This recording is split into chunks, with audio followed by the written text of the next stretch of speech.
Friends, good morning to all. இன்றைக்கி என்ன special ஃப்ரைடேன்னு பார்க்க போகிறோம். வாங்க வீடியோக்குள்ளே போகலாம் ஃப்ரெண்ட்ஸ். நாங்கள் இன்றைக்கி என்ன சமைக்க போகிறோன்னு பார்த்தீங்கன்னா கீரை தான், முருங்கைக்கீரை ரசம் ஃப்ரெண்ட்ஸ். ரசம் தான் வைக்க போகிறோம். இதுக்கு என்னென்ன எடுத்துருக்கேன்னா பூண்டு, சீரகம், மிளகு எல்லாம் அரைச்சி எடுத்து வச்சுருக்கிறேன். இதில் பார்த்திங்கன்னா தக்காளியும் புளியும் கரைச்சி வச்சுருக்கோம் ஃப்ரெண்ட்ஸ். வாங்க வீடியோ கொடுக்கலாம். அடுப்பு பற்ற வச்சுக்கலாம் ஃப்ரெண்ட்ஸ். எண்ணெய் ஊற்றிக்கலாம். கடுகு 1/4 டீஸ்பூன் ஃப்ரெண்ட்ஸ். கருவேப்பிலை ஃப்ரெண்ட்ஸ்.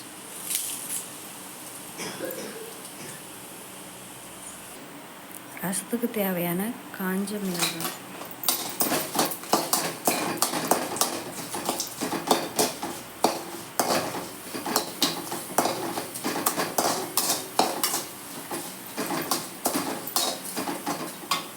ஃப்ரெண்ட்ஸ், இப்போ பார்த்தீங்கன்னா நம்ம அரைச்சி வச்சுருக்கோம்ல பூண்டு, சீரகம், மிளகு அதெல்லாம் போட்டுக்கலாம் ஃப்ரெண்ட்ஸ்.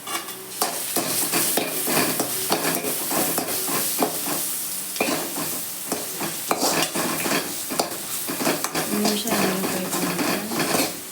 பார்த்தீங்கன்னா ஃப்ரெண்ட்ஸ் இப்போ நல்லா வணங்கிடுச்சு. அதுக்கப்புறம் நம்ம கரைச்சி வச்சுருந்த புளி கரைச்சலை சேர்த்துக்கலாம்.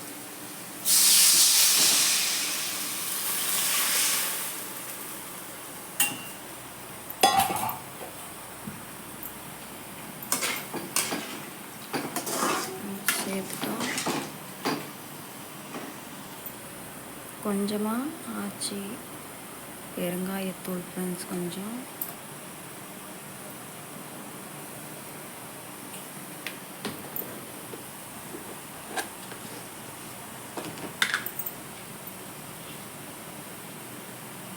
கொஞ்சமாக மஞ்சள் தூள்,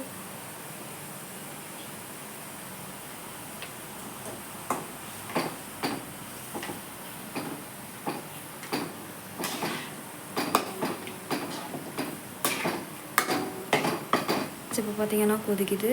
நம்ம கீரை வைக்கும் போதே உப்பு போட்டு தான் வச்சுருக்கோம். அதனால் கொஞ்சமாக உப்பு, புளி கரைச்ச தேவையான மட்டும்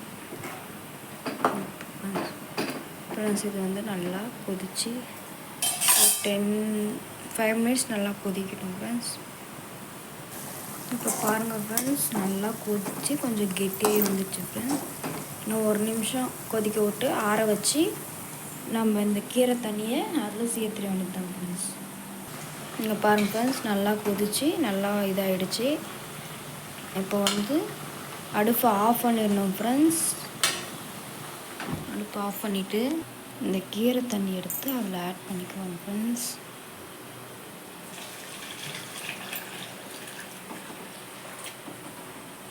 பாருங்கள் ஃப்ரெண்ட்ஸ்,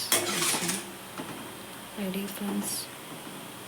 இதில் கொத்தமல்லி தழை கொத்தமல்லி தழை தூவிக்கலாம். என்கிட்ட இல்லை ஃப்ரெண்ட்ஸ், அதனால் அவ்வளோதான் என்னுடைய ரசம் இன்றைக்கி முடிஞ்சு ஃப்ரெண்ட்ஸ். ஏன் அடுப்பு ஆஃப் பண்ணிவிட்டு அதை ஊற்றுறேன்னா ஃப்ரெண்ட்ஸ், கீரை தண்ணி கொதிக்கக்கூடாது. கொதித்தா அதிகமாக கசப்பு அடிக்குன்றதுனால தான் கீரை தண்ணியை கொதிக்க விடுறேன். அதனால் நான் இப்படி தான் ஃப்ரெண்ட்ஸ், நாங்கள் ரெகுலராக நான் வைப்பேன். நீங்கள் எப்படி வைப்பீங்கன்னு கமெண்ட் பண்ணுங்கள் ஃப்ரெண்ட்ஸ். ஓகே, பாய்.